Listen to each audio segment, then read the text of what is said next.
Hello friends, and to all of you eager to explore the dark history of one of our kitchen's most familiar flavors. Today, we'll focus on the story of the tomato, which was banished from European tables in the 17th century on the grounds that it was poisonous. As I ponder the secrets of this strange yet delicious fruit, which transformed from an ornamental plant into an indispensable staple of the kitchen, I found myself wondering, what's your favorite fruit? I always enjoy reading your comments. Someone thought they looked beautiful enough to include in this otherwise fearfully curated feast. They glisten under candlelight, red like rubies or fresh blood. Here's the thing. In the 1700s, the tomato wasn't a kitchen staple. It was a dangerous novelty. Imported from the New World just a couple of centuries earlier, it still hadn't shaken its exotic reputation. Some thought it was a fruit, others thought it was poison, and many were certain it was both. Honestly, if TikTok had existed back then, tomatoes would have been the weird herbal cleanse nobody swallowed. Historians still argue whether the average European really feared tomatoes or simply misunderstood them. But you're sitting in this imaginary dining room for a reason. You're here to experience what it felt like to encounter something so ordinary to us, so benign, and see it through the eyes of people who thought it could drop you dead faster than you could say pass the salt. The tomato was red, yes, but also socially red-flagged. It shared its family tree with plants like belladonna and mandrake, things people associated with witches, madness, and that one relative who always carried a pouch of dried herbs for protection. Combine that with a slippery texture, seeds that looked suspiciously like internal organs, and a flavor some called sinful, and you had a recipe for anxiety on a silver platter. You lean forward a little, listening to the gentry chatter about war debts and the latest scandal involving a duke's runaway horse. Then the conversation shifts softly but unmistakably to food. Someone across the table mentions a gardener in Sussex who died shortly after eating tomato pie. Another swears his aunt's rash started right after adding tomato to her broth. One man, half drunk on claret, whispers that he once saw a tomato twitch on the vine. You smile politely, but okay, maybe you're twitching too now. One actual reason tomatoes got such a bad rap among the upper classes. Peter, the kind of soft metal used in elite dishware, contained lead. Tomatoes are highly acidic. Put the two together and you've got a fast track to lead poisoning. Of course, nobody in 1760 understood chemical interactions quite like that.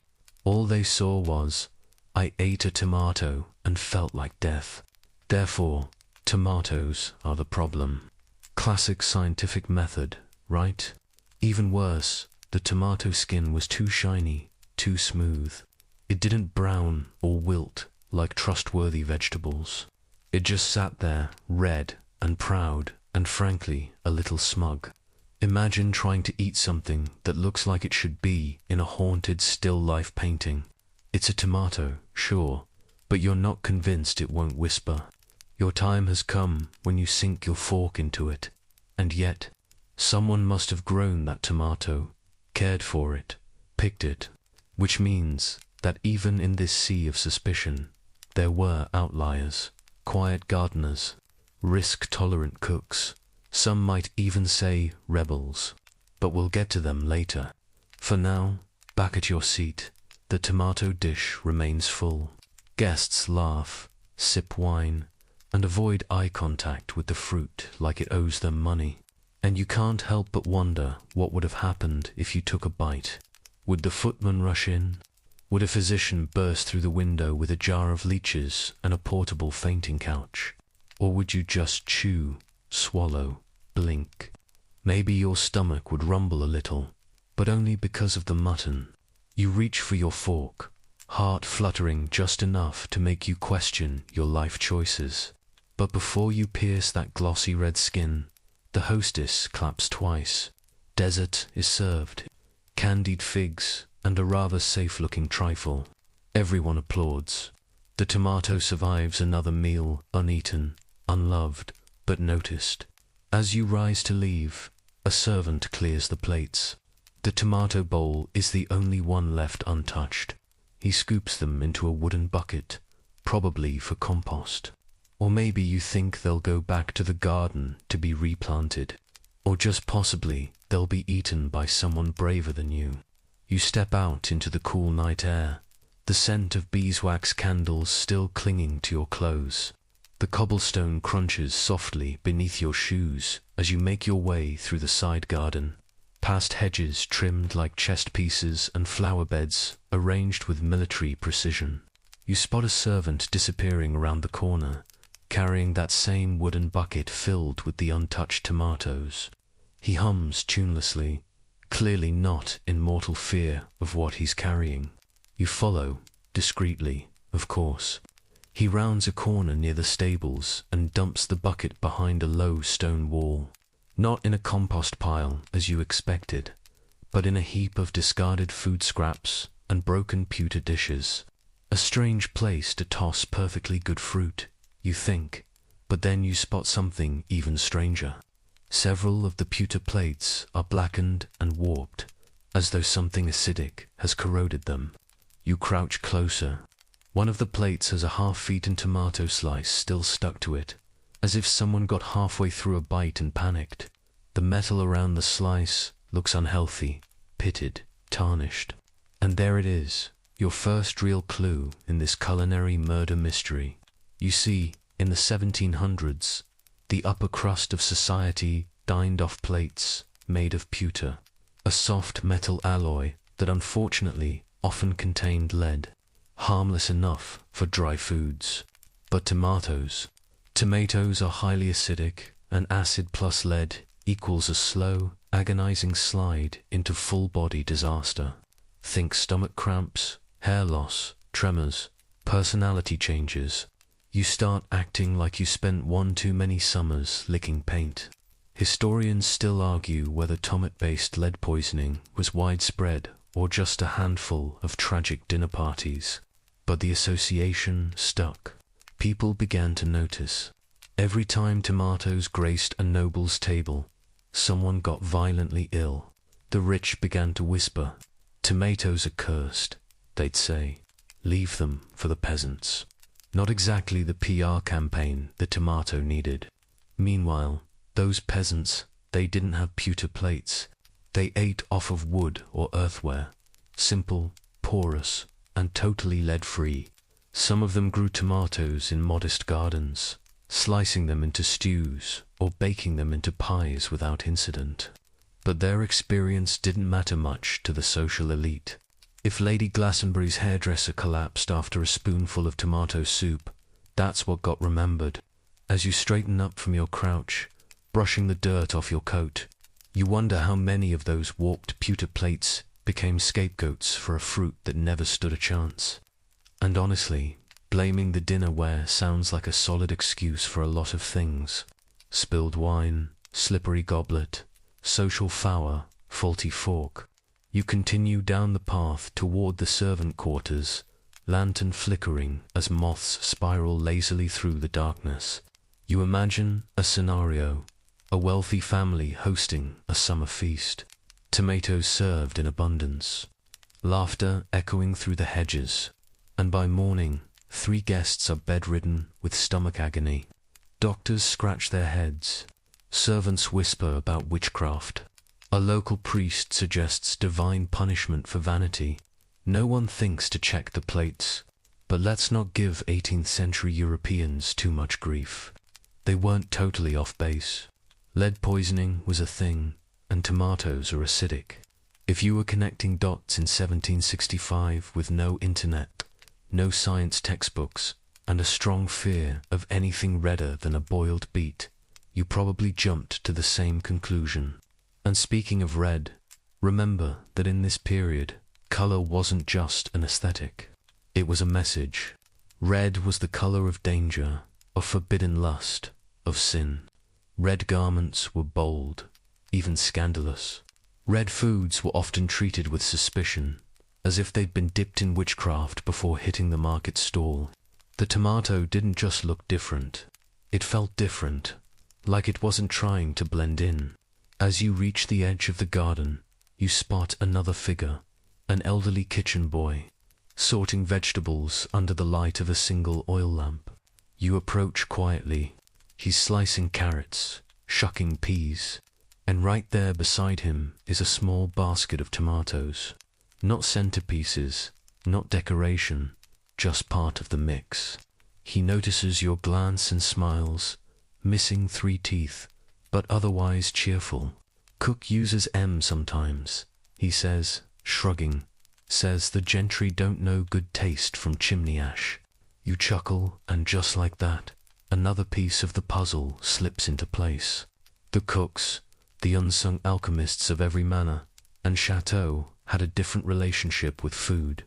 They weren't as caught up in trends or social fears. They went by smell, taste, what made the stew thicker or the sauce brighter. And if a tomato helped do that, well, they'd risk a little table gossip. Still, you wonder how many cooks had to sneak those tomatoes in. Maybe puree them into something anonymous. Maybe call it Spanish fruit relish to avoid suspicion. Because even if the tomato wasn't killing anyone directly, the idea of it could ruin a career. You thank the boy, continue back toward the manor, and your mind drifts. Tomatoes Peter. Class divides. Culinary fit. You start to wonder what else in your pantry has a dark past. What other innocent foods were once accused of murder. But tonight, it's the tomato's turn.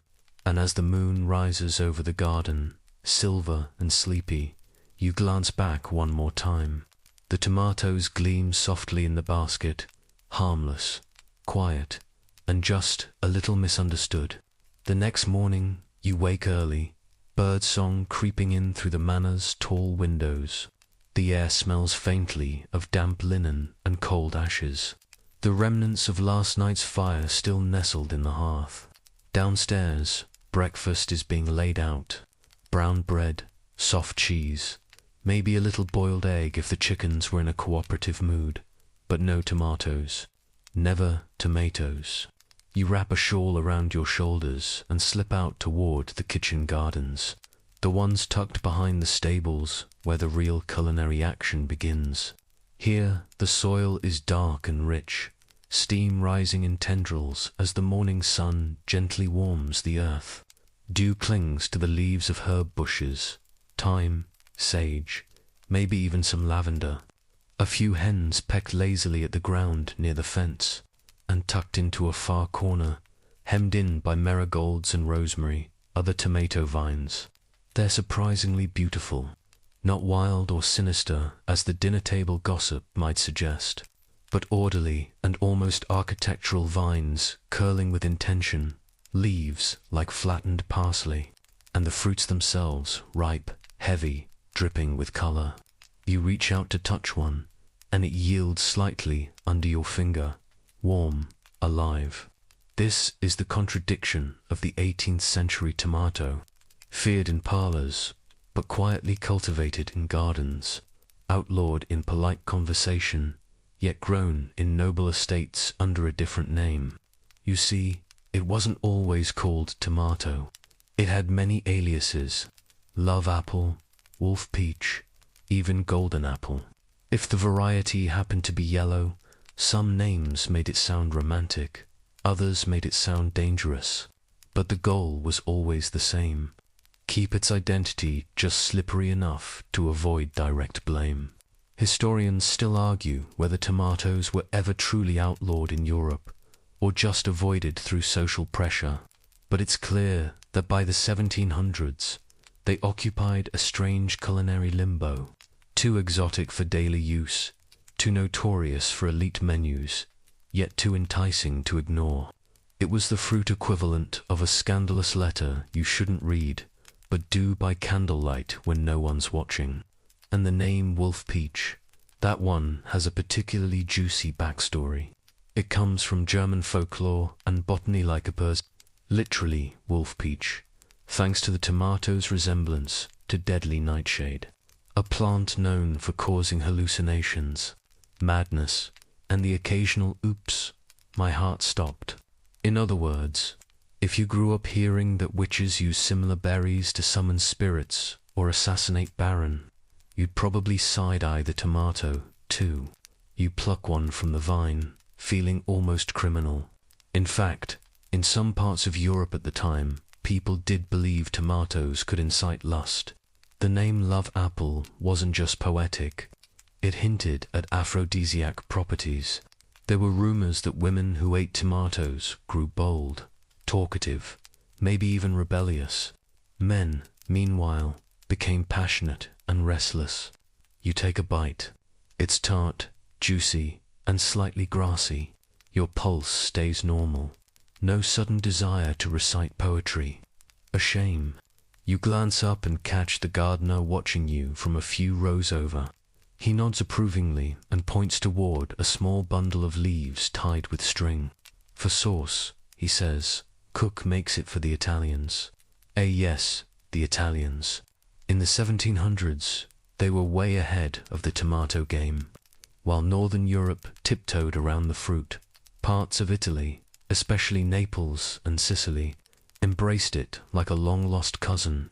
They roasted it, stewed it, even squashed it onto flatbread, long before pizza became a global icon. To them, the tomato wasn't a threat, it was dinner. But even in Italy, it took time. The earliest written recipes using tomatoes didn't appear until the late 1600s. Before that, even Italian cooks eyed the tomato with caution. It was new, after all, foreign, possibly hallucinogenic. And for a society deeply rooted in tradition, that was enough to raise eyebrows. Still, by the mid-700s, tomato use in Italian cuisine was growing fast, especially among the lower classes. They didn't have fancy plates to corrode or powdered wigs to protect. They had fire, bread, and hunger, and the tomato delivered. You squat beside the gardener as he checks for worms in a row of green beans. His hands are gnarled, sun-darkened, quick. You ask him, why grow tomatoes if most of the household won't eat them? He chuckles, wiping his hands on his apron. They say it's poison, he says, but only if you're rich enough to believe it. And that's the thing, isn't it? So much of food history is shaped not by science, but by class. The tomato wasn't just a misunderstood fruit. It was a symbol of foreignness, of risk, of peasantry. In some circles, admitting you liked tomatoes was like admitting you used garlic or danced barefoot. Delightful, yes, but not respectable. You walk back toward the kitchen, basket in hand. The cook is stirring a pot of something aromatic, maybe fish stew or lentil porridge. You hand her the tomatoes, and she thanks you with a wink, slipping one into the pot when she thinks no one's looking.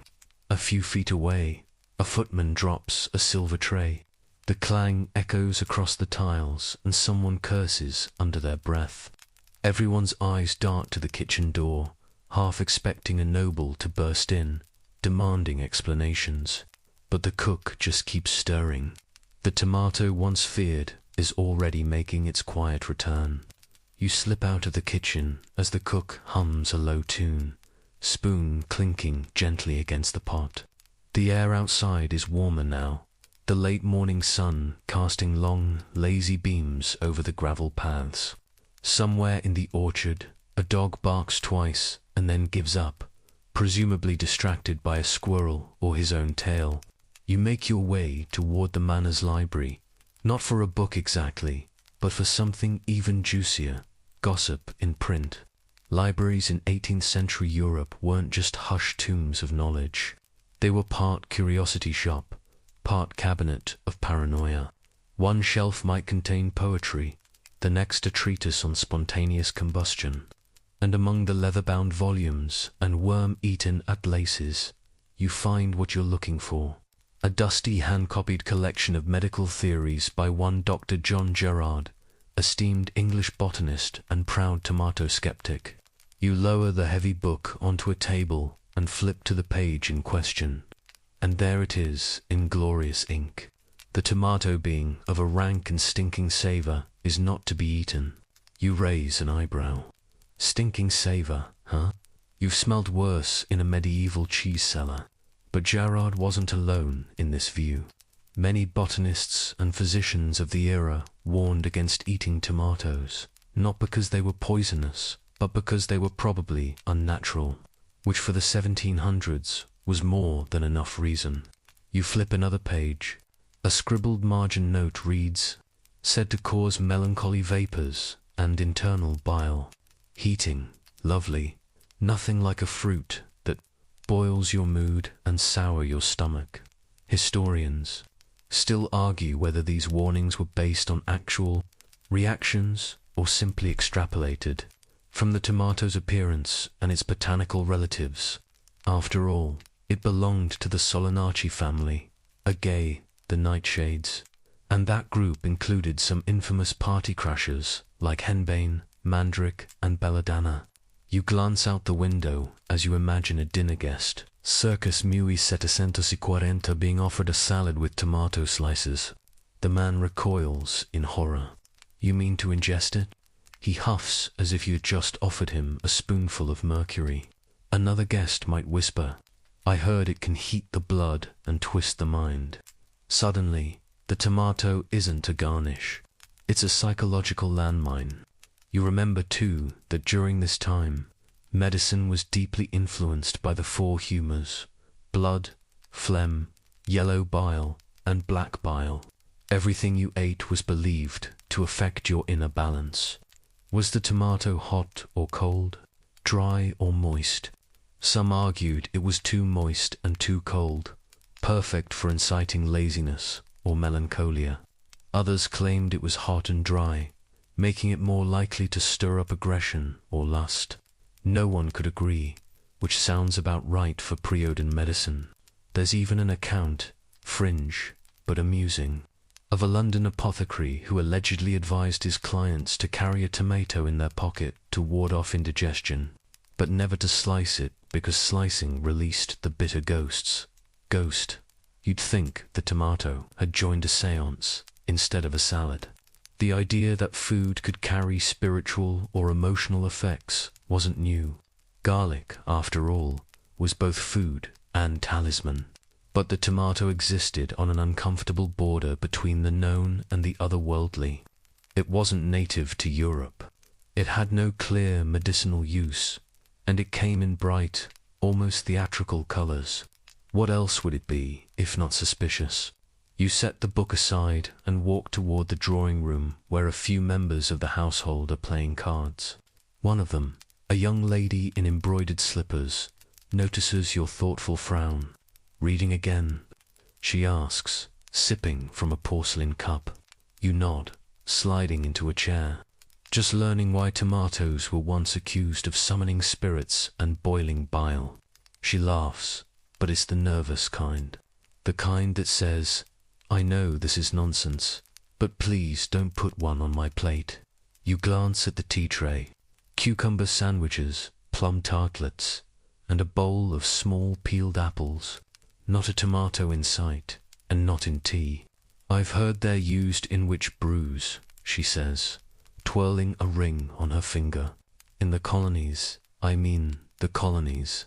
Another thorny vine in the tomato's tail. By the 1700s, the tomato had begun to make more of a name for itself in the Americas, particularly in the Spanish and Portuguese territories. But even there, its reputation wasn't entirely clean. Some native groups treated it with caution. Others embraced it, and settlers often picked up both the usage and the suspicion, depending on who their neighbors were. The Spanish had introduced the tomato to Europe in the 1500s, but even in Spain, it didn't catch on immediately. It was used more as an ornamental plant at first, loved for its decorative vines and curious fruit, not for its culinary potential. In some grand homes, tomatoes were placed on windowsills as conversation pieces, like exotic parrots you didn't dare pet. You wonder how many tomatoes sat there untouched for years, admired but feared, like forbidden knowledge, or a book you were too superstitious to open. Back in the drawing room, a game of whist has begun. The young lady fans her cards, murmuring something about tomato red fabric being bad luck at weddings. You file that one away. Another odd superstition. Another little fear was pinned to the tomato's cap. You excuse yourself, heading upstairs again, this time toward the attic. The house is old, and you're sure it has secrets. You climb past the faded portraits, the creaky steps, until you reach a wooden door with a rusted handle. Inside it smells like dust and linen and long-forgotten perfume, and in the corner, under a cracked window pane, sits a crate of old recipe books. You pull one out at random. The script is spidery, the ink faded, but you recognize the word immediately. Pomodoro, Italian for tomato. The recipe is for a sauce: garlic, basil, olive oil, and the star ingredient sliced thin and stewed low over the fire. A secret recipe perhaps hidden in a noble's attic for fear of what others might say. You sit on the floor, book in your lap, dust mows dancing in the sunbeam. It's quiet, see. The fear feels far away now. Just you and a tomato sauce that someone once hid like a scandal. And somehow that makes it all the more delicious. You stay in the attic a while longer, your fingertips dusted in fine grey powder and old ink. The recipe still open in your lap. There's something oddly comforting about knowing someone, perhaps a cook, perhaps a noble woman with rebellious taste, felt strongly enough about tomato sauce to write it down in secret. It's a quiet defiance, the kind that simmers instead of shouts. Eventually, you make your way downstairs again, past the oil portraits that eye you as if they know you've stumbled onto a culinary scandal.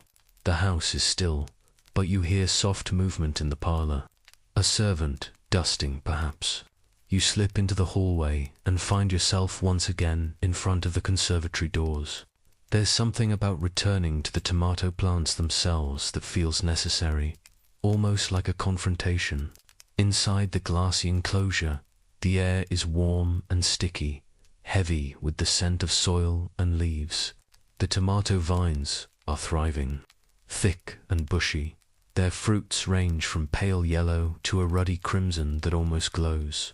You run your fingers along the rough stalks, then hover your hand over one of the larger tomatoes. You imagine trying to serve this at a dinner party here in 1742.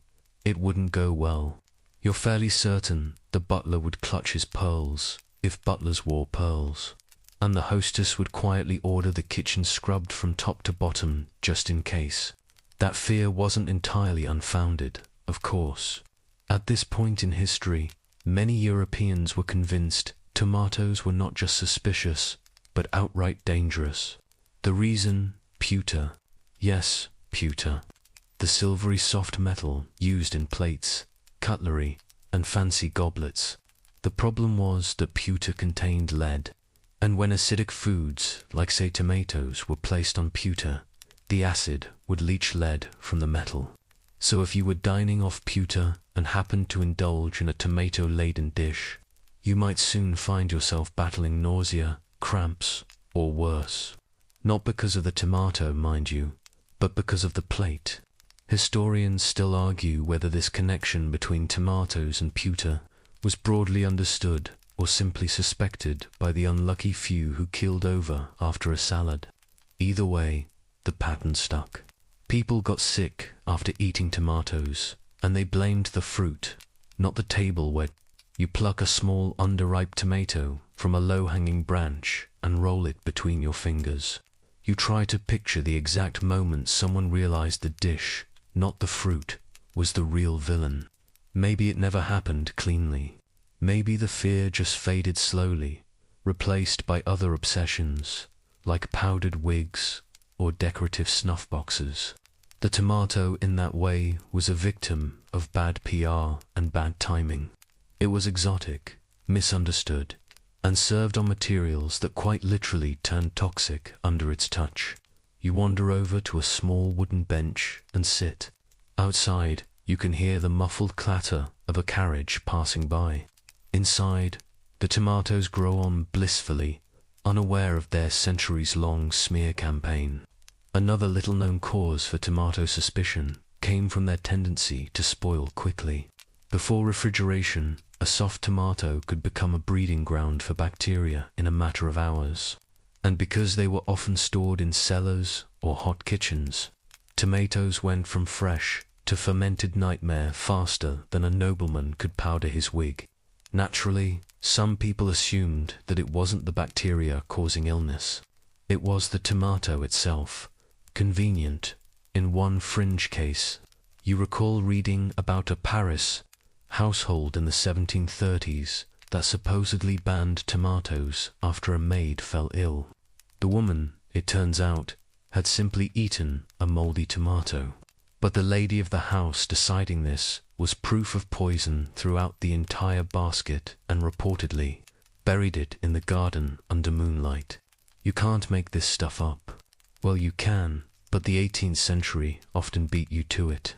You stretch your legs and wander back into the manor. Down one hall, you hear someone practicing the harpsichord, a soft, methodical plinking, like a lullaby for the paranoid. You pass a small dining nook with lace curtains and a bowl of green pears. No tomatoes. As you round the corner toward the main staircase, you pass a servant boy carrying a bucket of soap and water. He's muttering something under his breath. Something about not trusting red things that bleed without dying. You blink. Did he just reference a tomato? You follow at a safe distance and watch him empty the bucket out the side door, still grumbling. It seems the superstition runs deep here. You can't help but smile. Imagine explaining ketchup to him. Back in the drawing room, the young lady from earlier is reading a novel by candlelight. You ease into a chair nearby and say, "So, Peter Plates, ever think they're the real culprit?" She raises an eyebrow, but doesn't look up. Plates don't have seeds. Tomatoes do. Therefore, tomatoes are plotting something.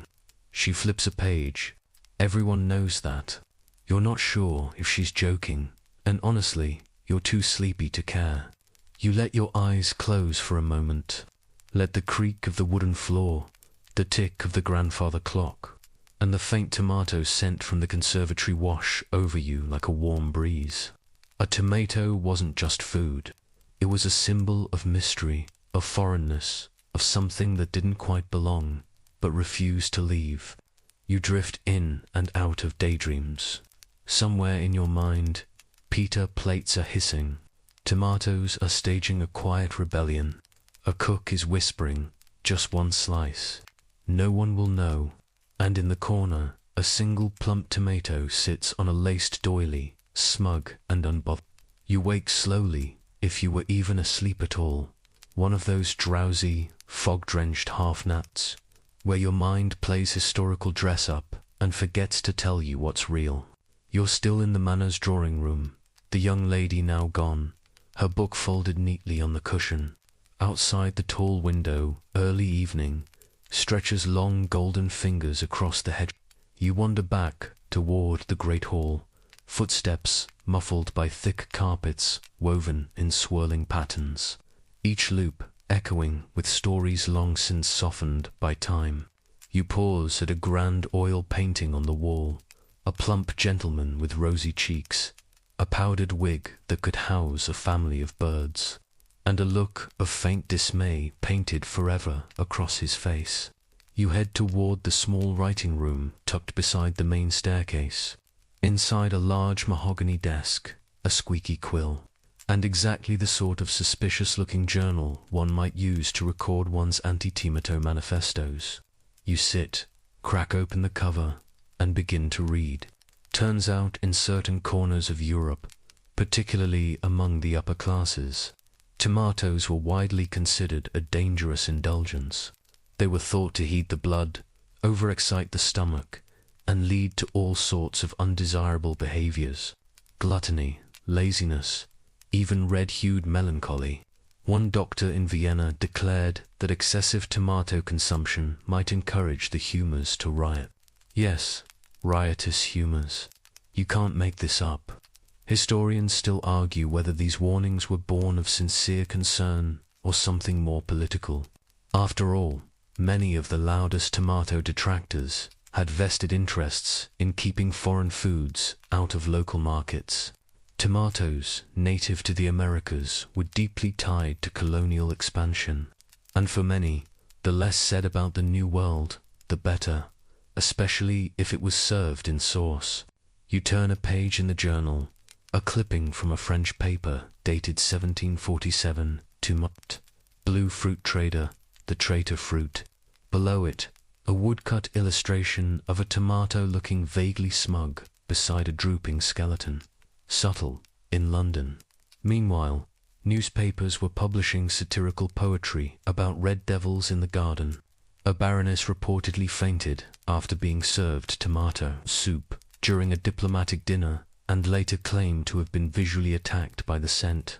The dramatization, surely, but in the 18th century, dramatization was kind of the default.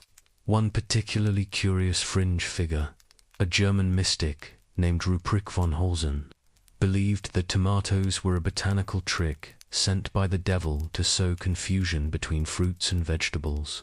He gave impassioned lectures in candlelit parlors, warning that the tomato's unech wholesome roundness was a sign of divine imbalance. He was also deeply afraid of mirrors and reportedly ate only beige food, so grain of salt. Still, it wasn't all fringe thinkers and powdered nobility fanning themselves at the sight of a salad. Among the common people, suspicion toward tomatoes trickled down more gently. You know, the way most prejudice does. You hear something enough times from someone who seems important, and suddenly it just feels true. As you sit in that room surrounded by pages of warnings and pencil sketches of what appear to be demonic tomato hybrids, you realize something oddly comforting. People have always been weird. Just exquisitely, enthusiastically weird. And sometimes when enough weird people with powdered wigs agree that a vegetable is dangerous, history ends up taking notes. One more entry in the journal catches your eye. It's from a Paris apothecary dated 1753. He writes of a patient, a young man who claimed he had developed excessive dreams of sun-drenched gardens after eating tomatoes. He feared that his inner balance had been tilted toward vice. The apothecary's recommendation: abstain from red foods, pray regularly, and inhale ground lavender daily. Honestly, not the worst advice. You close the journal and lean back in the chair. A breeze from the cracked window rustles the edge of an old broadsheet titled Tomatoes and the Decline of French Manners. It's not satire. You check. It's easy to chuckle now, of course, but part of you wonders. In 300 years, what foods will our descendants laugh at us for fearing? Almonds, artificial sweeteners, whatever's lurking inside energy drinks.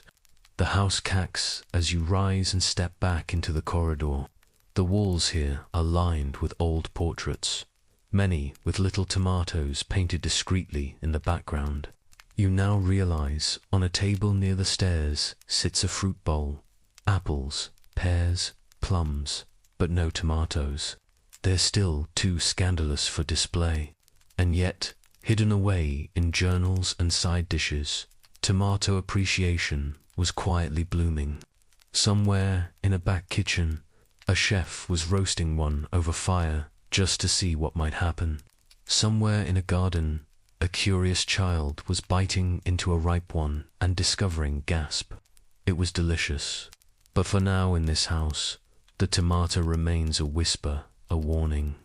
A wildly misunderstood fruit, dressed up in fear and pewter poisoning and red-hued melancholy. And as the candles flicker low, you realize the louder someone shouts that something is dangerous, the more likely they're just afraid of what they don't understand.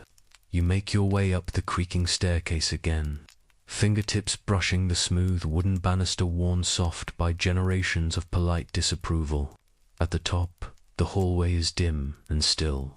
Dust floats lazily in the air, catching the last peach-cold rays of sunset through the high dormer windows. Is the sort of quiet that feels thick, heavy with secrets, or maybe just sleep. A door near the end of the corridor stands ajar. You push it open. Inside is a study, clearly male-occupied, judging by the abundance of maps, tobacco tins, and the faint odor of ancient pipe smoke. A pair of wire spectacles rests on an open ledger, and beside it, a small folded pamphlet catches your eye. It's printed on brittle yellowing paper, and the title reads Le Pot d'Or, Romantic Fruit or Rural Menace, a Love Apple.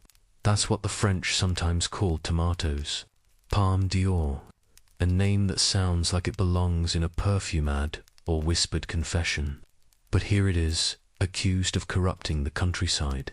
You sit down in the cracked leather chair, careful not to disturb the orderly chaos of papers, and begin to read. This section of our sleepy little tale is all about the strange dual identity of the tomato in 18th century European thought. Because while many feared it, others began to eroticize it. Not in the overt sense. No scandalous still lives, but in the hushed, flustered way that only a fruit with a velvet red skin and juicy interior could inspire. You wouldn't know it from modern supermarket aisles, but the tomato once had a reputation for seduction. Its softness, its plumpness, its deep color, it was considered dangerously suggestive. The name Love Apple didn't help, nor did the fact that some believed it could stir passion, particularly in women. Not that women were ever allowed to express that openly, of course, but the fear was there, quietly fueling whispered warnings and church frowns. Historians still argue whether this sensual association was widespread or mostly confined to certain urban salons and literary circles. Either way, tomato imagery started appearing in odd places, plays, poetry, herbal guides. In one cheeky satirical pamphlet from Naples, a tomato was described as a red-cheeked temptress that slinks between bread. Subtle, not quite. You find another document tucked beneath the inkwell, a hand-copied recipe for a so-called aphrodisiacal salad. It includes arugula, vinegar, and scandalously a chopped tomato with the note to be served only in secret, preferably after dusk. You stifle a chuckle. Nothing says passion like leafy greens and illicit fruit. You imagine the dining rooms of the time, candlelight flickering on pewter, soft music from a spin in the next room, a faint sheen of perspiration on someone's brow, not from heat, but from wondering if they were about to eat a dish that would corrupt their soul and their digestion. There was even, at one point, a fringe belief that tomatoes might contain a sort of heat of the blood. In Italian folk medicine, the idea of hot and cold foods wasn't just metaphorical. It was part of a complex system of bodily balance. Tomatoes, being red, juicy, and prone to rapid spoilage, were placed firmly on the hot end of the scale, which meant they could provoke fever, lust, even madness. It's the kind of logic that feels almost poetic, if wildly incorrect. And then there were the gardens. Ah, the secret tomato gardens. By the late 1700s, small pockets of quiet tomato cultivation had popped up in aristocratic estates and monastery kitchens. These tomatoes weren't grown for meals, not openly, but as curiosities, as exotic plants to be observed, touched carefully, and perhaps admired a bit too long. There's a monastery in Bologna, for instance, where tomatoes were grown in a special walled garden. No cooking allowed, just careful observation, almost like a zoo for fruit. You wonder how many novice monks snuck a bite and waited in fear for their passions to go up in flames. Spoiler, none of them burst into flames. They probably just needed a glass of water. You walk to the window now, opening it just slightly. Cool air drifts in. Below, the garden glows under a rising moon. Somewhere, a night insect begins its high, sleepy drone. You rest your elbows on the windowsill and think about all the things humans have declared dangerous simply because they didn't understand them, or worse, because they did. Tomatoes weren't just feared because of pewter plates or questionable digestion. They were feared because they were vibrant, unfamiliar, juicy in all the wrong ways. They looked like something that could make you feel something. And in a society where feelings were best hidden under lace collars and polite silences that made them dangerous indeed, you imagine an 18th century poet sitting in a cramped Paris apartment writing verses, not about a woman's eyes, but about the tomato on his windowsill, how it glowed like firelight, how it tempted him to taste, to risk everything, to feel something again. Then, likely he folded the paper neatly and hid it under a floorboard before anyone could read it. Of course, not everyone was subtle. One pamphlet from London in 1762 featured a series of tomato-based metaphors so suggestive it was banned from polite society, and yet reprinted 3 times. Because, let's be honest, if history teaches us anything, it's that even the prudes are curious. You lean back in the chair once more. The desk cacks softly beneath your weight, and outside the wind rustles the hedges. The tomato, it seems, lived a double life, feared in the dining hall, fantasized about in the shadows. And you're just the time-traveling guest who wandered into this strange red-tinted love story by accident. Or maybe it was fate. After all, what better bedtime story than a tale of forbidden fruit, misunderstood passions, and very confused 18th century poets. The garden below is quieter now, silvered in moonlight, the scent of damp earth drifting lazily through the open window. You pull it closed with a soft click, the cool metal latch sliding into place like a punctuation mark. Then you turn, stepping away from the suggestive tomato desk. Yes, that's what it's called now. And back into the hallway, which smells faintly of beeswax and something older. Not decay exactly, just time. Further down the corridor, another door yawns open. You step through. It's a kitchen, but not just any kitchen. This is the working heart of the manor. No polished silver or dainty pastries here. Instead, long wooden tables stained with decades of spices. Tall shelves crammed with earthen jars, and a soot-darkened hearth wide enough to roast an entire pig, which, judging by the hooks hanging overhead, they did regularly. This section isn't about fear or fantasy. It's about function, because while the nobility whispered warnings about tomatoes and salons, downstairs in kitchens like this one, cooks were experimenting, not always boldly, not always successfully, but enough to start shifting the story. Here in Section 8, you get to sink into the simmering, bubbling world of 18th century European cooking and the very quiet culinary rebellion that began with just one brave cook and one overly ripe tomato. Let's start in Italy, Naples to be precise, where early tomato dishes began to appear despite widespread suspicion. While the upper classes wrinkled their noses, working-class Neapolitans had fewer illusions and far more incentive to make use of available ingredients. Tomatoes grew well in southern Italian soil, and they were cheap, which in food history is often the first step toward ubiquity. One of the earliest mentions of tomatoes in actual recipes comes from a 1692 Neapolitan cookbook, Lo Scalo alla Maverna. It included a recipe for tomato sauce to be served over meat. Not pasta, not yet. Pasta wouldn't meet tomato in any widespread plate-worthy way until well into the 19th century.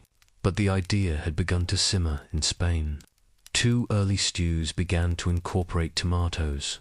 The sofrito, a blend of onions, garlic, olive oil, and tomato, started appearing in rustic kitchens long before anyone dared serve it to a nobleman. Historians still debate whether these early uses were born out of desperation or innovation.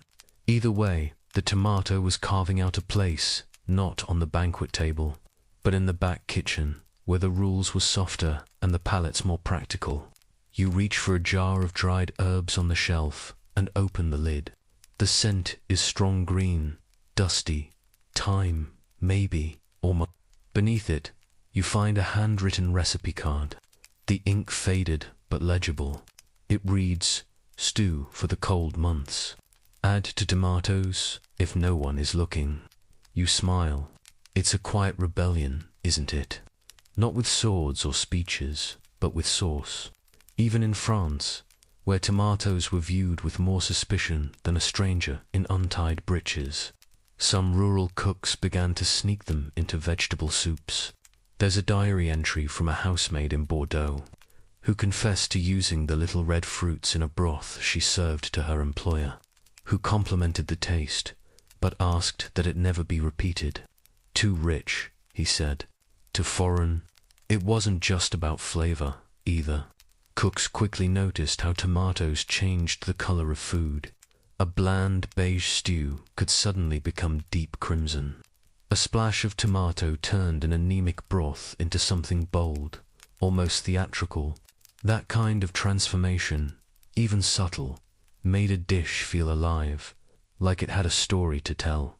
You open the oven door out of curiosity. Cold now, but you can still smell the ghost of roasted meat, ash, and maybe, just maybe, the sharp, sweet tang of something else. Something red. One curious cook in Vienna began adding tomatoes to his cabbage dishes, hoping to mellow the bitterness. The resulting dish horrified his employer, who claimed the acid fruit had poisoned the Christian balance of the plate. Strong words for a side dish. And yet, these culinary experiments didn't stop. In taverns and boarding houses, travelers began to develop a taste for tomato-spiked sauces and relishes. Soldiers, especially those stationed in Italy or Spain, brought home stories of bold flavors and fiery stews served with rustic bread and laughter. Many of them likely couldn't pronounce selenium lycopeas, but they knew a good meal when they tasted one. Back in this kitchen, you spot a small basket tucked under the table. Inside, nestled among onions and parsnips, are 3 tomatoes, slightly bruised, slightly defiant. Someone here has been cooking with them. You take one in your hand. It's warm from the ambient heat of the hearth, its skin slightly wrinkled. You imagine it bubbling down in a copper pot, mixing with garlic, maybe a little wine, a bay leaf floating lazily on top, like a ship sailing into the future of food. Because that's what this is, isn't it? The tomato's redemption arc starts not in salons or apothecaries, but in kitchens like this one, where the rules could bend, where taste mattered more than theory, where fear took a back seat to hunger and flavor had the final word. Of course, change was slow. For decades, tomatoes remained stuck in the gap between superstition and acceptance, too new for trust, too tasty to ignore. But in that gap, something beautiful began to cook quietly, gently, one simmering pot at a time. And as you set the tomato back in its basket and step toward the door, you feel it. Not just the hunger in your belly, but the faint warm promise of revolution. Not all revolutions shout. Some bubble. The kitchen door swings close behind you with a soft thud, the scent of herbs and slow-cooked history still clinging to your clothes. You move down a narrow staircase now, one that leads not upward into the grand halls of power, but downward into the cellars, storerooms, and pantries of public opinion. Because for all the sources bubbling in secret and the poems penned in private, there was one looming presence that could not be avoided: the press. This part of our sleepy tale, the one you're walking into now, belongs to the pamphlets that fluttered through markets like startled birds, shouting opinions and thick serif fonts. Welcome to the world of tomato propaganda. You find yourself in a cluttered study once more, but this one is different from the monk's cell or the aristocrat's desk. It's louder, even in its silence. Inky fingerprints mark every surface. Quills overflow from cracked mugs, and the walls are tacked with draft titles like a most unnatural fruit, and of witches' crops and red harvests. It smells like old paper, fresh ink, and deeply held opinions. You pick up a pamphlet at random. The year is 1743. The title reads, "The Italian Fruit and Its Moral Danger." A warning to mothers. And no, that's not a parody. That was a very real fear. This section is all about how the tomato became the scapegoat of 18th century media. Not because it actually did anything wrong, but because it was foreign, misunderstood, and just juicy enough to make a great headline. Historians still argue whether the moral panic around tomatoes was more performative than genuine. After all, the same society that published anti-tomato screeds was also quietly cultivating them in monastery gardens and slathering them over V. But the printed word had power, and for many, fear began on the page. One London paper in 1751 ran an article claiming that tomatoes cause boiling of the blood and unspeakable urges in the first sex. Another pamphlet insisted that tomatoes were linked to declining church attendance because, apparently, nothing tempts a good Christian away from the pulpit like a salad. Of course, these claims were rarely backed by any real evidence, but they didn't need to be. They played to the anxieties of a society in flux. Urbanization, immigration, changing diets, scientific breakthroughs, everything felt unstable. And into that storm rolled the tomato, a little red fruit with a funny name and no known ancestors in scripture. You turn the page of a particularly dramatic broadside to find a hand-drawn illustration of a tomato vine entangling a man's legs, while a woman faints nearby. Subtle, it is not. Then there's the French satire, which operated on a different wavelength. In Paris, where irony was practically a breakfast condiment, writers embraced the absurd. One mocked-up court transcript accused a tomato of seducing a nobleman's wife and stealing silver from the pantry. Another poem described the red villain as both fruit and fraud, soft-fledged and full of schemes. You can't help but laugh. Even 250 years ago, people loved a good food scandal. But beneath the jokes and the outrage lay real consequences. Public perception shifted. Farmers who once experimented with tomato crops began to pull them up out of fear that buyers would flee. A merchant in Brussels was forced to shutter his stall after a rival spread rumors that his tomatoes whispered foreign curses when sliced.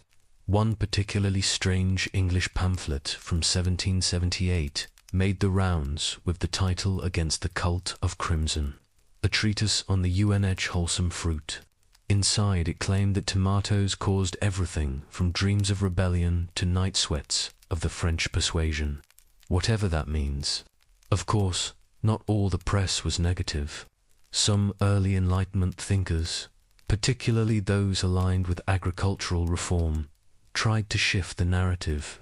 They published essays touting the tomato's hardiness, its nutritional value, and its potential to feed the poor. But in a world addicted to scandal, reasoned argument often took a back seat. You pause by a shelf crammed with tight cases, tiny lead letters still in neat rows.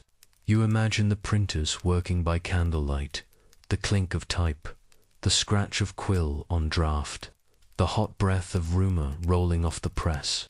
One pamphlet catches your eye, The Gentleman's Companion, a guide to gardening and gallantry. Inside is a chapter on how to discreetly grow tomatoes rebranded here as Mediterranean pears without attracting the judgment of your neighbors. A note in the margin reads, "Tell guests they're decorative, never admit to tasting." And it wasn't just the general public being swayed. City councils and town magistrates sometimes weighed in. In parts of northern Germany, ordinances warned against the open peddling of foreign red fruits. In Lisbon, tomatoes were briefly classified as ornamental rather than edible. essentially banning them from markets while allowing them in gardens. It was the bureaucracy's version of a wink. You sigh and sink into a nearby armchair. It wheezes beneath your weight, but offers comfort nonetheless. The fire crackles softly in the hearth, illuminating the room in amber light. You glance at the ceiling, half expecting to find tomato vines climbing the rafters in defiance. It's fascinating, really, how humans project so much meaning onto the things we eat. The tomato wasn't just food. It was politics, identity, fear of change wrapped in a glossy red skin. It made people nervous because it wasn't easily categorized. Not quite fruit, not quite vegetable from the New World, but growing in the old. A culinary wildcard. And as you close the last pamphlet and place it gently on the desk, you can't help but smile. Because despite the headlines, the rumors, the doctored illustrations, the tomato was still here, still growing, still waiting patiently for its comeback. In a way, it's the perfect underdog. Juicy, misunderstood, and just stubborn enough to outlive the hate. The armchair groans politely as you rise, leaving behind the ink-smudged trail of gossip and misinformation. You step quietly out of the pamphlet study, your footsteps muffled on thick rugs woven with tired florals. A hallway curves ahead like a question mark, dimly lit, and at its end, there it is. A door labeled in curling script, the apothecary's parlor. You push it open and inhale immediately. Clove, vinegar, dried orange peel, something sweet and something sinister. This is where our sleepy story turns medicinal. Tonight, we step into the powder-dusted world of 18th century apothecaries, those curious hybrids of pharmacist, herbalist, and rumor sponge. And yes, in this room, the tomato had a chapter, too. You run your fingers across a marble countertop littered with tiny brass scales, vials sealed with wax, and a pestle resting heavily in a worn mortar. On a nearby shelf labeled neatly in Latin is a jar that reads Selenium Liapersicum, indeterminate use. That about sums it up, because while some doctors and chemists were terrified of the tomato, others, fringe thinkers and botanical enthusiasts, saw potential. In a century before germ theory, medicine was part science, part guesswork, and part faith. If it grew in the ground and didn't immediately kill someone, someone somewhere would try to use it to cure something. Tomatoes were believed by some to purify the blood. Others thought they induced vomiting, which, stay with me, was often seen as a positive medical outcome back then. One charming theory argued that since tomatoes were acidic, they might burn away melancholy, a tasty cure for sadness. Historians still debate whether this was earnest or just an early attempt at branding. In Italy, where tomatoes had crept further into acceptance, herbalists began recommending tomato juice as a treatment for indigestion, especially after heavy meats. It was also pressed and mixed with vinegar for treating sore gums and occasionally mashed into a paste for, of all things, sunburn. Imagine slathering your shoulders with tomato pulp after a long day in the sun. Your neighbors might not understand, but your skin might thank you. You lean over a thick ledger resting on a stool, the pages crinkled with time. It's an apothecary's record from 1772 Vienna. Tomato extract appears 4 times, always listed alongside cautious dosage and noble patients only. That's code for poor folks, often test subjects by default. The elite had the luxury of skepticism. Everyone else had to improvise. Then there's the case of Dr. William Salmon, a rather bold English physician who in 1710 wrote that tomatoes could be used for the cooling of the liver and the washing of internal heat. What exactly he meant by internal heat is unclear, but scholars suspect it could refer to inflammation, fever, or maybe just being really cranky in August. Still, the tomato's presence in medicine remained controversial. Some apothecaries refused to stock it, claiming it was more likely to unsettle the bile than balance it. Others whispered that the fruit belonged to the nightshade family alongside belladonna and deadly henbane and should be handled with gloves and suspicion. You pause beside a tall cabinet with glass doors. Inside are neat rows of tiny bottles, labeled in multiple languages: French, Latin, Arabic. It's a quiet reminder of how global medicine already was even centuries ago. Trade routes had blurred borders. A Chinese rhubarb root sat beside a Moroccan mint extract and tucked away humble and slightly dusty. A bottle simply marked tomato ilic. The cork is cracked. You resist the urge to sniff it. In America, by the late 1700s, tomatoes had started to gain a medical following too. One particularly enthusiastic figure was Dr. John Cook Bennett, who in the early 19th century would later claim that tomatoes could cure diarrhea, dyspepsia, and even cholera. He was so convinced of the tomato's power that he began marketing tomato pills, though some critics accused him of using the fruit more as a marketing tool than an actual ingredient. Back in Europe, though, the tomato lingered in limbo, neither fully condemned nor fully embraced. In medical texts, it was a footnote. In households, a curiosity, and in this apothecary's room, a symbol of how complicated healing can be when fear gets in the way. Historians still debate whether the tomato's slow medical adoption was due to its appearance, its lineage, or simply the fact that it didn't do anything miraculous. It didn't numb pain like opium. It didn't purge the system like rhubarb. It didn't dazzle. It just existed. And yet, in a field crowded with toad powder, mercury tinctures, and recipes involving crushed pearls, maybe existing without harm was already a step ahead. You settle onto a wooden bench by the window, the night air creeping in with a sigh. In the distance, a dog barks once, then silence. The tomato's medicinal journey may not have been glamorous, but it was real. In its own quiet way, it challenged the gatekeepers of health and wellness, not by conquering disease, but by enduring skepticism. And really, that's a kind of healing, too, isn't it?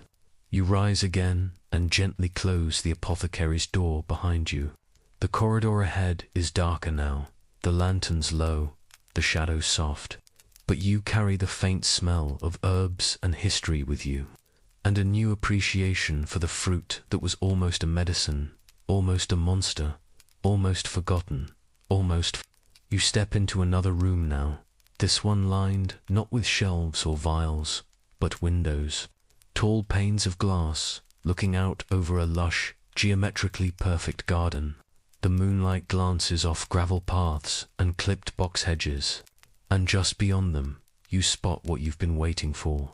Tomatoes, rows and rows of them, ripening gently in raised beds and wooden planters. Welcome to the hidden world of aristocratic gardens. Because, while pamphlets shrieked warnings and apothecaries debated extracts, wealthy Europeans were doing what they'd always done, trying to outdo each other in style. And for a time in the 18th century, tomatoes were not so much food as they were fashionable foliage. You stroll along a stone path now, your shoes crunching softly beneath you. It's surprisingly peaceful out here, almost like the tomatoes themselves have chosen to lie low, content to let the rest of Europe argue about their destiny. Historians still argue whether aristocrats truly embrace tomatoes for eating or simply for showing off. Many estate records list selenium, lycophyllum, in their garden inventories, often alongside pineapples, asparagus, and other high-maintenance produce. Yet, few menus from these same households mention tomatoes being served. Coincidence, maybe.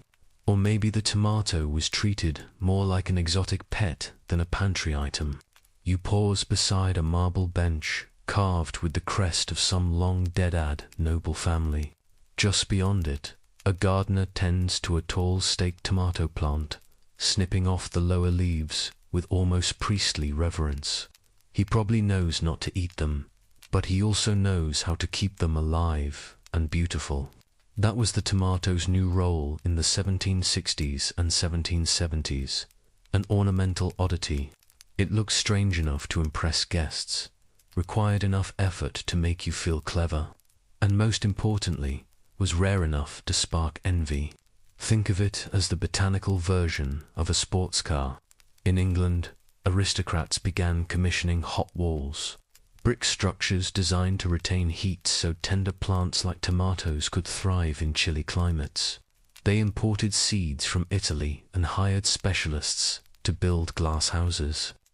One lord in Sussex even hired an Italian fruit steward solely to manage his tomato vines. The tomatoes were rarely eaten, but when guests visited, they were shown the vines with much ceremony, often while sipping tea and pretending to understand Latin. It became something of a trend to rename tomato varieties with grand titles. One wealthy estate in France grew a cultivar called La Gluade d'Italie. Another favorite poem, Dior or Love Apple. Even though no one was entirely clear on what love had to do with it, it was just French enough to sound fancy. You stop beneath an arched trellis woven with trailing vines. Overhead, a single tomato dangles like a ruby in the moonlight. It's oddly elegant, and maybe that's why it stuck around, because, despite all the fear, the tomato never stopped being beautiful. In Austria, Empress Maria Theresa had tomato vines grown in palace gardens, not for eating, but as conversation pieces. Visitors recorded seeing the strange red bulbs hanging beside roses and cypress trees. One diplomat from Sweden wrote in his journal, "They are not to be eaten, but they please the eye." A bit like court musicians. And even though tomatoes still hadn't won over most dining rooms, they were creeping into the periphery. Paintings from the late 1700s begin to show them tucked into fruit baskets, often beside grapes and peaches. One Italian portrait includes a tomato nestled near a noblewoman's hand. Though art historians still debate whether it was symbolic of passion or just an excuse to show off horticultural knowledge, you stroll farther down the path now, your fingertips brushing soft tomato leaves. They smell unmistakable, green, peppery, earthy. Not everyone likes that smell. Some found it suspicious. One garden journal from 1779 suggested wearing gloves when handling tomato vines to avoid their sedative vapors. A bit dramatic, but not uncommon. You reach a greenhouse at the far end of the garden. Inside, the air is thick and warm, and rows of tomato plants stretch toward the ceiling. Supported by wooden frames and patient hands, this is where the real care happens. Gardeners nurturing plants like rare books, trimming and watering and watching, waiting for color to bloom. It's easy to forget as you stand here in this glass cathedral of leaves that these plants were once feared as demonic, then mocked as lustful, then passed over as useless. Yet, here they are, cultivated with devotion and money and time. Historians still debate whether this aristocratic embrace of tomatoes helped pave the way for their culinary redemption. Some argue it softened public perception. Others believe it delayed the tomato's acceptance as food by turning it into an elite toy. Either way, these gardens mattered. They kept tomatoes alive during decades of distrust. They preserved varieties. They built the infrastructure, the greenhouses, the seed trades, the networks that would later serve cooks and farmers alike. You pause by one last plant before leaving. It's smaller than the others, tucked in a clay pot with a handle-turd sign. Veritas incognita. Unknown variety. You smile. Fitting, because the tomato of the 18th century is still a mystery. Feared and loved, avoided and adored, a riddle rooted in dirt. You step back onto the gravel path and let the garden fade behind you. The windows of the great house flicker in the distance. The tomato has not yet won its place at the table, but it's inching closer. Leaf by leaf, vine by vine, And as the wind stirs the plants behind you, it almost sounds like a whisper. Just wait, you'll see. The manor disappears behind you as you wander into a quieter lane. A dusty village road framed by thatched roofs and sleepy shutters. You pass a baker's window, still warm with the smell of rye, a cobbler shop with boots dangling like tired fruit, and finally, what you're here for, a market square. This is where the tomato's fake really starts to wobble. No aristocratic fences here, no carefully labeled varieties in silver pots, just vendors and vegetables and the rhythm of real life. And for a while in the 18th century, the tomato had no place in it. You stroll past wicker baskets brimming with onions, beets, wrinkled apples, and a heap of cabbages looking more like old wigs than food. No tomatoes, not yet.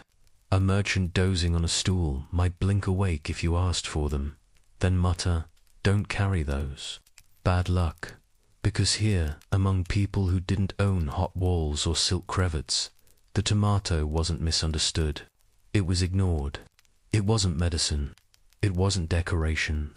It was just a risky thing rich folks toyed with, and villagers had enough risks already.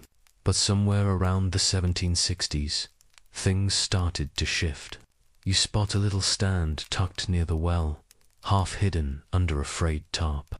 And there, finally, a few rough, slightly bruised tomatoes in a wooden bowl.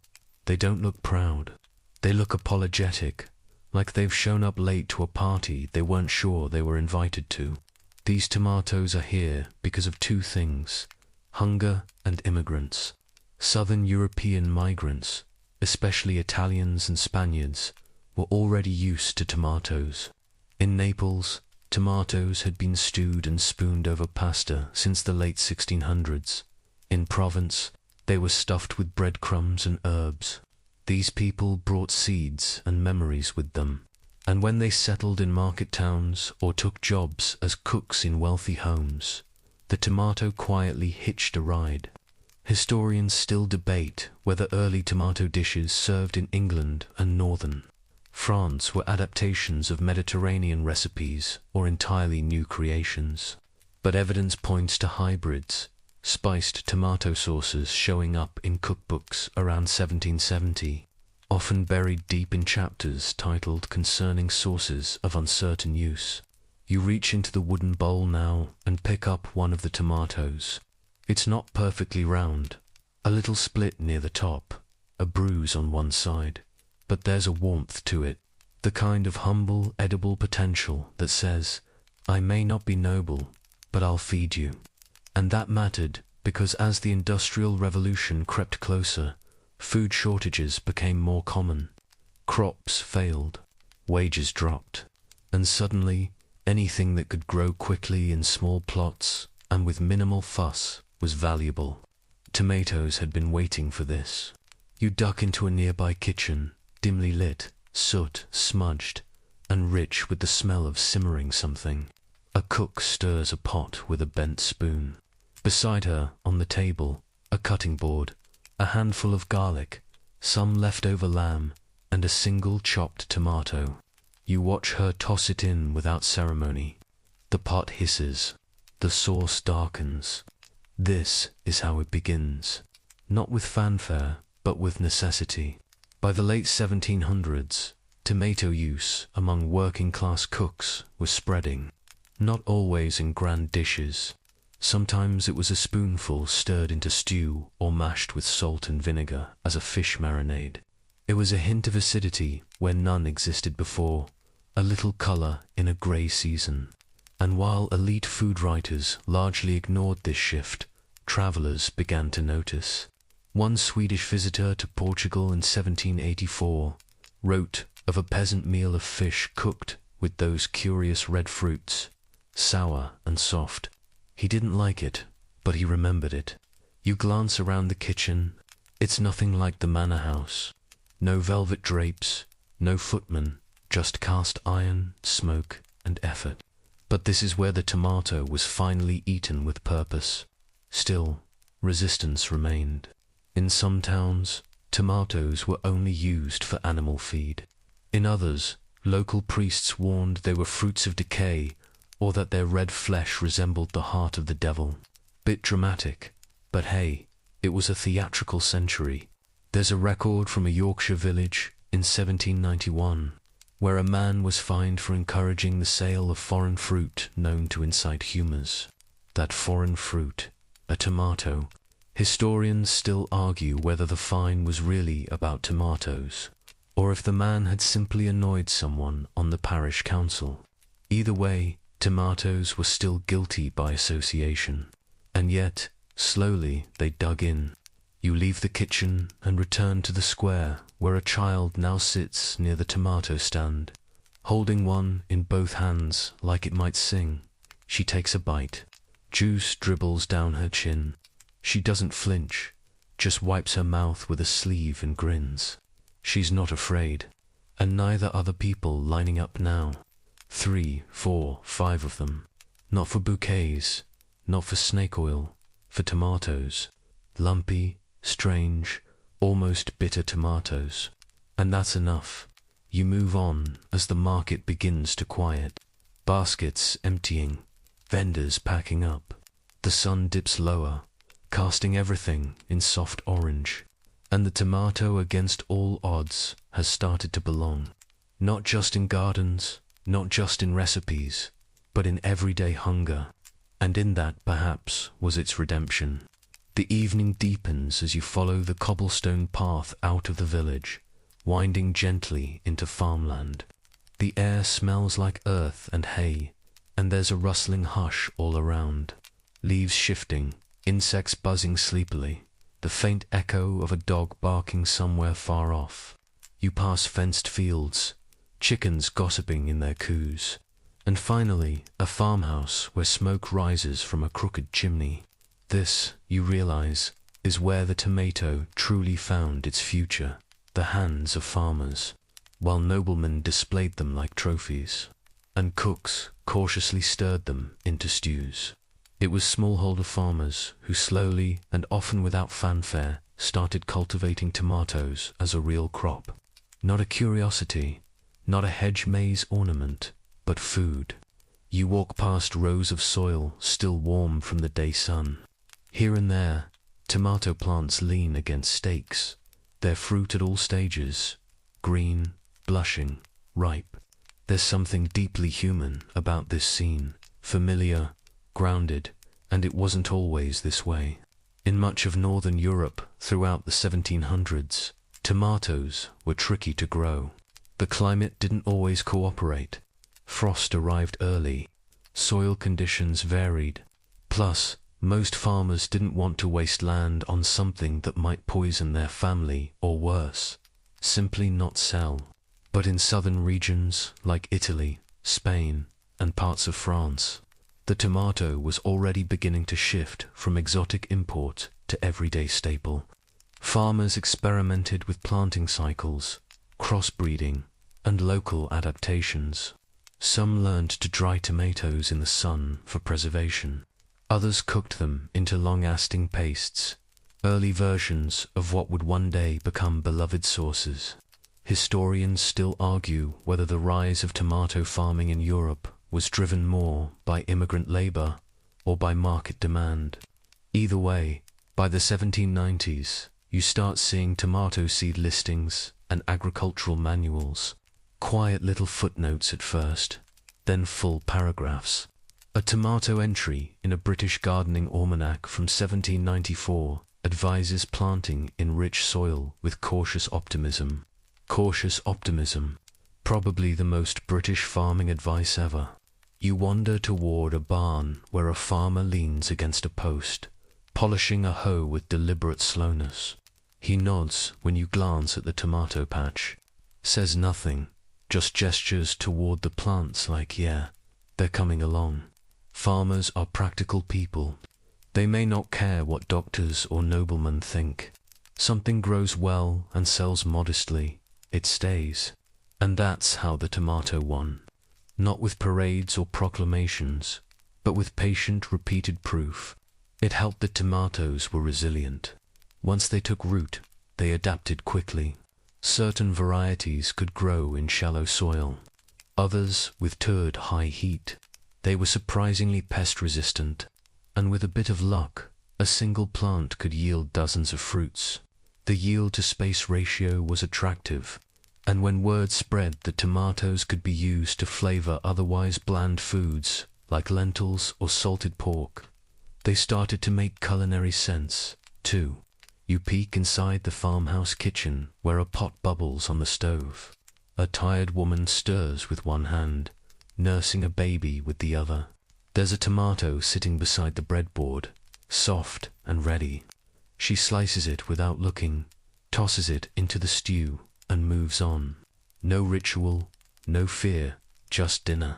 This is the tipping point when tomatoes stop being a risk and start being routine. You can almost hear the quiet revolution in that single sleepy motion of the knife. And yet, not everything was smooth. In colder regions, tomato growing remained a gamble well into the 19th century. British farmers relied on makeshift closures, glass domes to protect seedlings. Others started tomatoes indoors and prayed they'd survive the transplant. There are records of entire crops being wiped out by a sudden May frost. The farmer's journal entry reading simply, "All lost." Source deferred.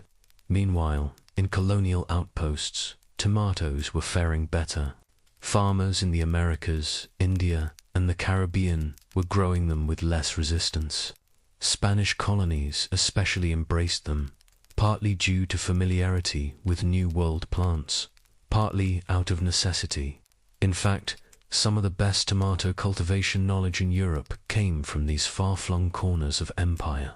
Agricultural journals began sharing tips from planters abroad, detailing irrigation methods and seed-saving tricks. Global tomato gossip, if you will. Still, back on European farms, tomatoes weren't beloved. They were tolerated, useful, a seasonal oddity that might just fill out the soup. But slowly, their presence became expected. You step into the barn and spot a seed box, carefully labeled. Inside, carrot, parsnip, barley, and at the back, tomato, red, mild. It's not front and center. It's not the star, but it's in there. It's part of the plan now. And once something's in the seed box, it's hard to get rid of. One farmer in rural Belgium wrote in 1798 that he didn't like the taste of tomatoes unless they're cooked into butter with garlic. He added, "They are ugly, but they keep the bread from being lonely." I praise really. You sit down now on a hay bale, watching the last light stretch across the fields. The tomato vines cast long shadows. Nothing flashy, just a quiet plant that found its way into the lives of people who needed something that grew where little else would. It's not glamorous, but it's honest. And by the end of the century, across more and more farms, the tomato wasn't just growing, it was staying. The moon rises as you leave the farm behind, casting everything in silver and quiet. You follow a winding path that leads into a small port town. The sea is just visible on the horizon, its surface like crumpled silk. Ships sway in the harbor. Nets hang from poles like ghostly curtains. Somewhere a gull complains sleepily. This is where the tomato takes to the waves. Because as the 18th century draws to a close, Europe begins exporting not just goods and guns, but recipes, seeds, and tastes. And the tomato, which once slinkered into kitchens by backdoor necessity, now hitches a ride into the world's food imagination. But before we get to its global leap, there's one very unexpected place where the tomato made a kind of reputation for itself. You walk past the candle-lit window of a rustic tavern. Inside, sailors play cards.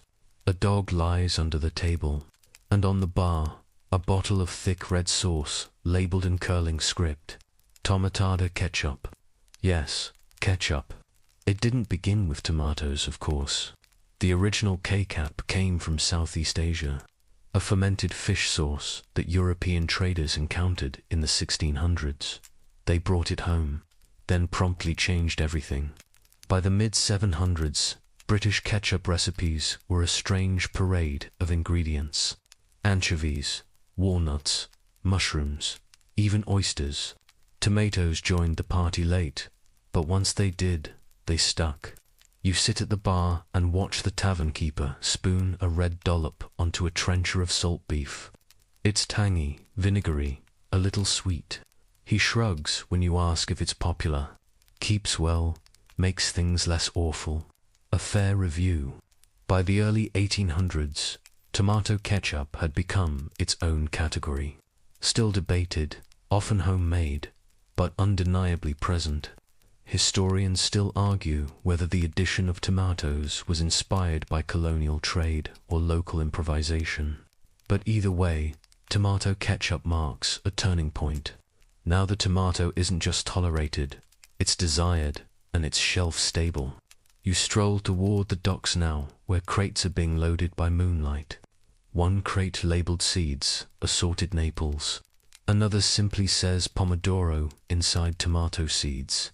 Not for botanical gardens or experimental plots, but for farmers in other lands. India, the Caribbean, North Africa. The tomato is leaving home again. Except this time, it's carrying a suitcase full of credibility. Sailors, soldiers, and colonial administrators helped spread tomato dishes far and wide. A British officer in India noted in an 1803 diary that the tomato is a fine remedy against dull messes. And in the Caribbean, enslaved cooks used tomatoes and ingenious stews that would become precursors to Creole cuisine. You pass another tavern, quieter now.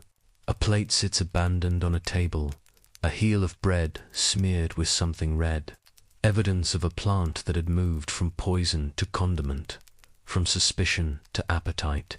But not all opinions had changed. In Northern Europe, especially among older generations, tomatoes were still eyed with caution. Some cookbooks insisted on boiling them no fewer than 2 hours to remove malice. One early 19th century cookbook warns, "Take care not to eat tomatoes raw, lest the stomach be disturbed." Yet, despite this, people were doing exactly that. You duck into a shadowy alley where 2 boys sit on crates, one slicing a tomato with a pocket knife. They sprinkle salt on it, trade bites, grin through the juice. No fanfare, no fear. And elsewhere, tomatoes were going further into pies, sauces, roasted on skewers. In the American South, tomatoes were being fried in bacon fat and tucked into biscuits. In Mexico, they were already core to salsa recipes centuries old, now renewed with European varieties. It's a tomato loop. Born in the Americas, feared in Europe, now returning home with a passport and a recipe book. You find yourself on a wharf now, watching a ship prepare to sail. Crates, barrels, sacks, and among them small pots with tomato seedlings wrapped in burlap and tied with string, carried by migrants who couldn't leave home without them. One woman fingers the leaves, as if to reassure the plant or maybe herself. Because food is memory, and tomatoes had become just that, a memory of hardship, of hunger, of hard-won change, but also of survival. The kind of food you pass down in your stories or your soup. You sit on a coil of rope as the ship cacks and shutters into motion. The tomato isn't the main cargo. It's not the point of the voyage, but it's going. And that matters because from this moment forward, the tomato will stop being a curiosity and start becoming a staple. A little red fruit that outlived its reputation. The ship sails away, its lanterns glowing like sleepy stars on the black water. You remain at the edge of the dock, listening to the rhythmic hush of waves licking the shore. The smell of salt, damp rope, and something faintly sweet, like overripe tomatoes, hangs in the air. And just like that, your journey with the tomato comes to its end. But not before one final detour. You rise and wander back through the quiet town. Most windows are dark now. The only shop still lit is a humble apothecary. You step inside. Shelves groan under the weight of jars, herbs, powders, snake oil. And there, among the quack cures and peculiar pickases, sits a bottle labeled extract of tomato. Yes, tomato is medicine. After centuries of being accused of causing illness, the tomato was finally and rather dramatically promoted as a cure-all. By the early 1800s, just as tomatoes were gaining culinary acceptance, they began to earn a second life as a kind of health tonic. Tomato pills, pastes, powders, you name it, someone sold it. Many early American doctors especially swore by tomatoes as a natural cleanser of the bowels and a general restorative. Mildly alarming. Absolutely. Did it work? Debatable. Historians still argue whether the tomato's medicinal reputation was born from honest observation or clever marketing. One theory suggests that since people who ate tomatoes often also ate fresh vegetables, a rarity in some areas, they naturally felt better and the tomato took the credit. Another theory, tomato-based laxatives were just effective. Very effective. You lift a bottle and read the faded label, guaranteed to purge the liver, uplift the mind, and clarify the eyes. Not bad for a fruit that once allegedly liquefied noblemen. By the 1820s, tomato-based remedies were being sold in both Europe and the Americas. Farmers sold them alongside actual tomatoes at markets. One 1824 advertisement from Boston promotes Dr. Miles's tomato cure as a solution for everything from gout to melancholy. And it wasn't just pills.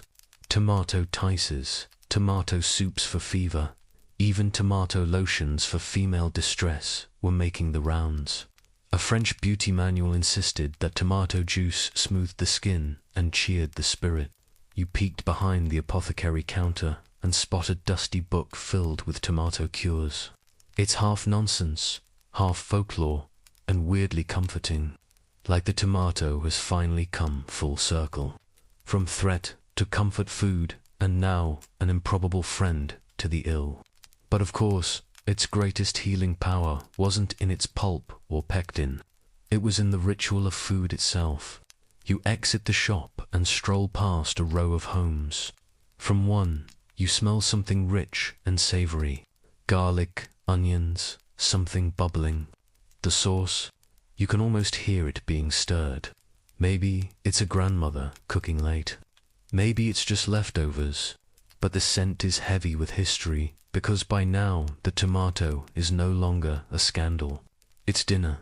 And though it still raised eyebrows in parts of Britain or among die-hard herbalists who refused to trust anything so red and so round, the tomato had finally become what it was always meant to be. And so the tomato's long and eventful journey from an overlooked ornamental plant to an indispensable ingredient in pizza and pasta comes to an end. We've learned how a simple misunderstanding can turn into a centuries-long prejudice, and that fear stems solely from the unknown. The truth, however, always finds its place at the table in the end. This red revolution continues to sweeten our lives with every meal. Take care until our next journey.